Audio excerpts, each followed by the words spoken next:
Napuno ng mga nagtitika at nagninilay ang ilang lugar ng panalangin sa Baguio City.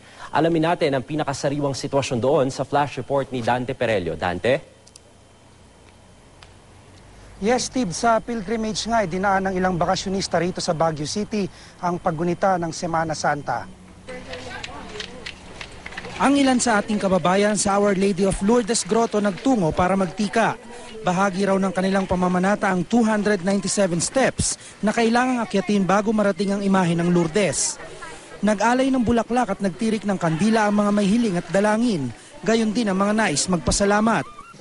Ang ilan naman nating kababayan nagtungo sa Dominican Heritage Hills and Prayer Mountain sa Baguio City, kung saan naroon ang largest 10 Commandments tablet 3-story building na naitala sa Guinness Book of World Records.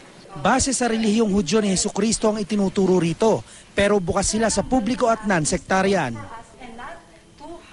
Samantala, Steve, bisita iglesia o pagdarasal sa 7 simbahan naman ang naging paraan ng iba pang namamanata rito ngayong Semana Santa. At yan ang latest mula rito sa lungsod ng Baguio. Balik sa iyo, Steve. Maraming salamat, Dante Perello.